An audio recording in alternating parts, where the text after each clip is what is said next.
Hey, James T here. Want to welcome you back. You know, something happened to me the other day, and it was brought to my attention that there are at least 6 things you need to check before you take your bike out on that road. Whether you're going to Sturgis or taking a long trip, actually before you ride, period, you might want to check these 6 things. I'll get back to you in a second.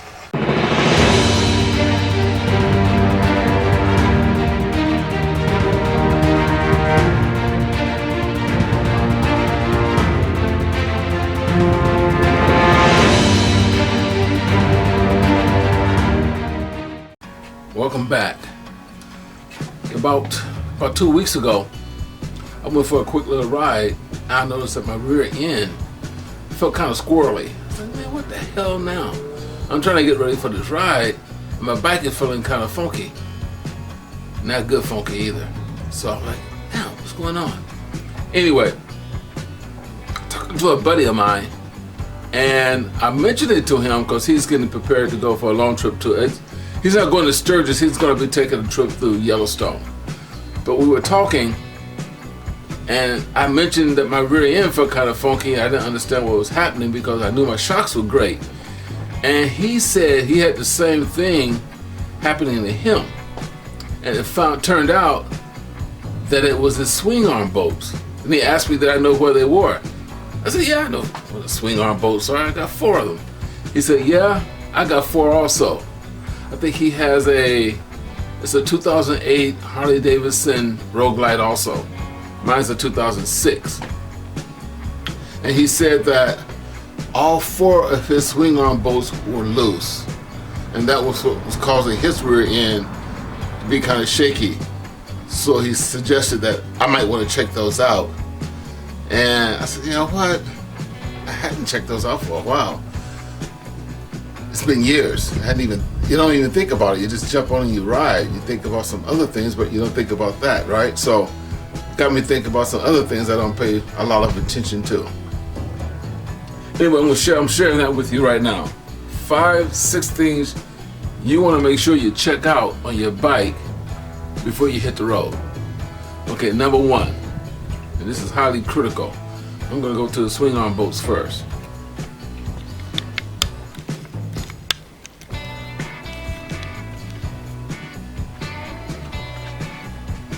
And this is mainly pertaining to touring models. The Swingarm bolts are here and here.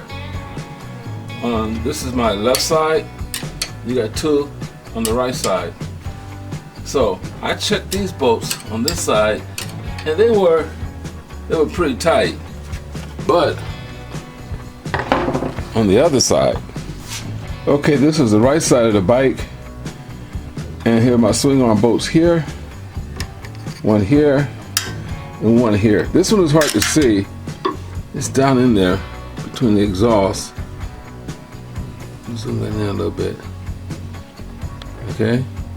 Now this one was funky, man. I tell you, I thought about it, it freaked me out. This one wasn't too bad. It was loose. This one actually had space between the plate and the screw and the bolt here, about 1/4 inch. The lock washer, I could spin it around with my finger. That's how much space I had in there.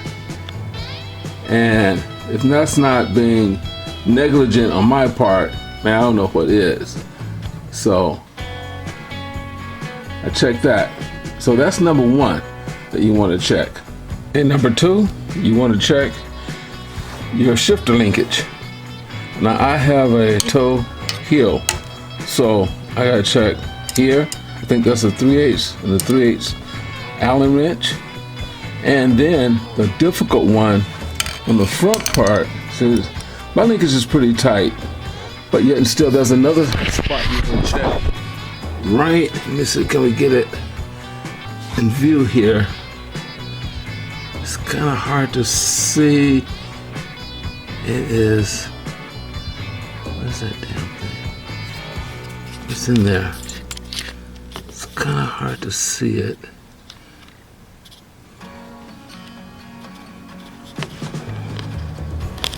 There it is. You can barely see it.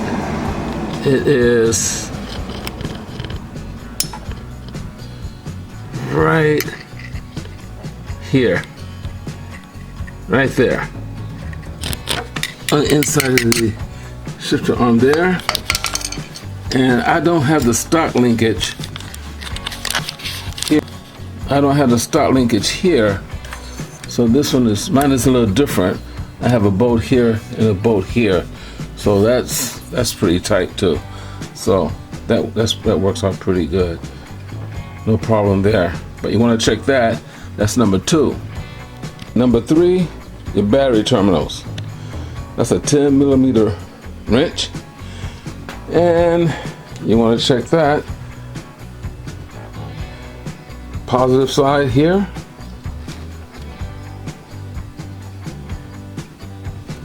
and your negative side here.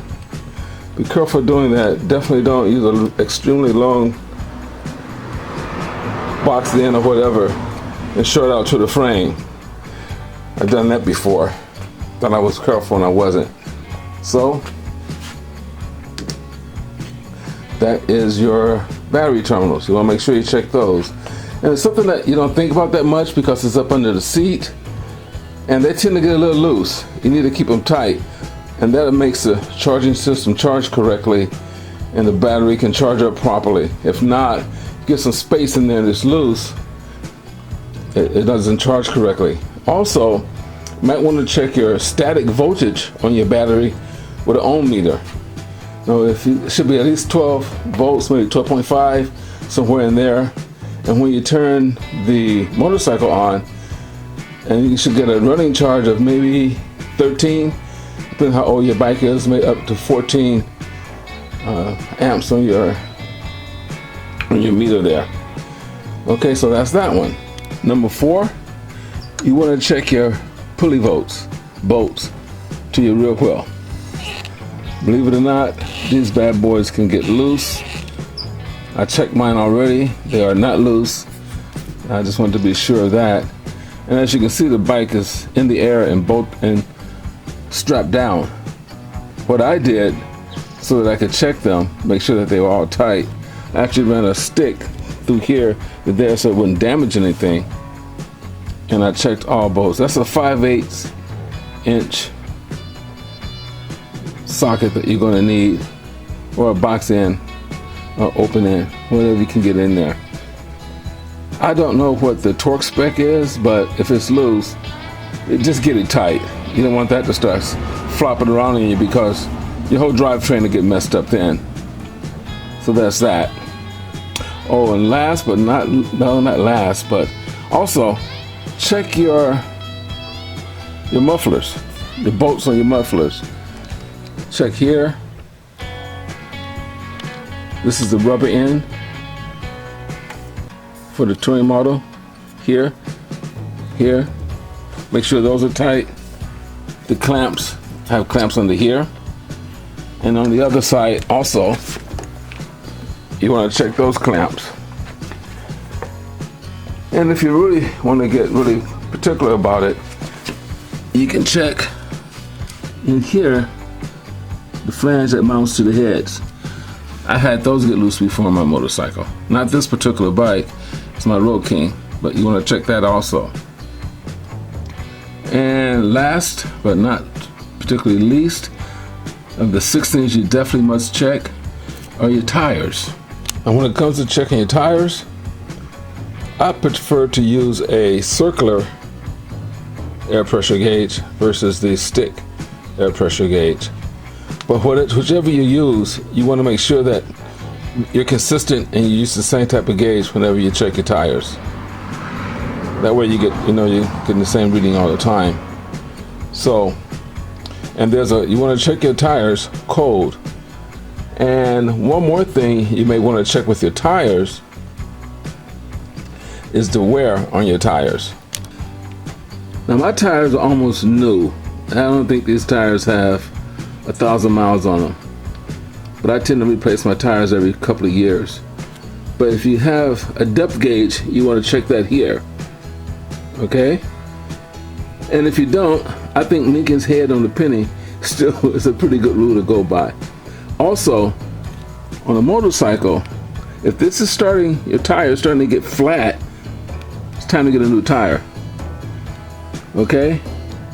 And I think that's going to be it for all the things that you must check. Now for a couple of things that are good to check. And they must be checked too. Okay? Yeah, they should be checked. I'm going to show you that right now. And you want to check your rear brake pads. What I do, take a flashlight, shine it in here. I can see how much brake pad I have. Now, I changed my brake pads last year, so I know my brakes are good. And I had the rotor check for roundness and how much thickness was left on the rotor, so I know my rotor's also good. But that's something you want to check on the rear and the front brakes. And if you have a touring model, which I have a stock front wheel on mine, so I have dual calibers, you want to check both sides of your brakes because they do not wear the same on the front. Definitely wear differently. So you want to check that. Take a flashlight and take a look. My pads are really good. On some of the later bikes, they have grooves in the pad. And if you're down to the grooves where you can't see the grooves anymore, trying to get new brake pads. But mine are good. You know what? I'm gonna tell you the truth, man. Changing the brake pads on this 2006 is a pain in the ass for the rear. It's just a pain. Because I can't get the caliper off too easy. It's in there, man. So that's that.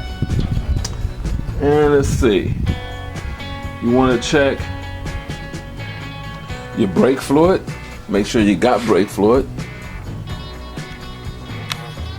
And checking your brake fluid. This is the rear brake fluid. And you want to check that bubble. So it's pretty easy. Harley made it easy for us on this. With your trusty flashlight, check and see if you have brake fluid in there. And check around it to see if the gasket is leaking or seeping. And remember, this is a DOT 4 brake fluid, extremely corrosive. So if you use it, you have to replace it, wrap it up, wrap around everything, just wrap it up. Because you don't want it to get on your paint because it could take the paint right off. That's for your rear. And for your front, check that bubble. Check that bubble. Oh yeah, baby got back. Anyway, you want to check that. And see, what else here? Another thing to check is your jiffy stand. When you want to check your spring, make sure it's holding the jiffy stand up properly. You want to make sure that it's bolted on, because something you don't think about and it bumps around a lot. Look how that works, right? That's why it doesn't fall over. But you want to check the jiffy stand, make sure the spring and that bolt is tight. Right, the last thing I'm going to talk about checking is your oil. Now, I just recently performed a 3-hole oil change, so I know all my oil is good. Engine oil, primary oil, and my gear oil. I know all those are good.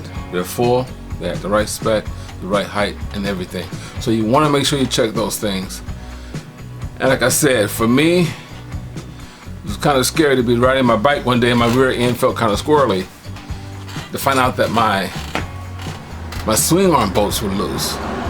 I'm thinking, man, how irresponsible is that not to check on that? This is an old bike, and I should know that I should check that kind of stuff on a regular basis. But yeah, you ride, you forget, you ride, and you don't think about it, but they're there. And I think that's about it. Anyway, this will be a short video. I hope that helps someone. And we're getting ready to hit the road, in about a week, next week. We're taking off, headed for Sturgis. Looking to see you there, looking to see everybody there. It's gonna be a blast, man. It's supposed to be extremely hot this year. But when is it not hot going to Sturgis or being in South Dakota in Sturgis at that time of the year? Man, everybody decided to drive by it. What's going on? Anyway, it's always hot and then it rains, right? Get caught in the rain. So anyway, that's my story and I'm sticking to it. All right then, I want to thank you for joining me. James T here. I will see you in Sturgis. ride safe, and keep the rubber. Thanks for joining me. Did I say that already? Yeah. Thanks for joining me. Keep the rubber side down, and I'll see you later.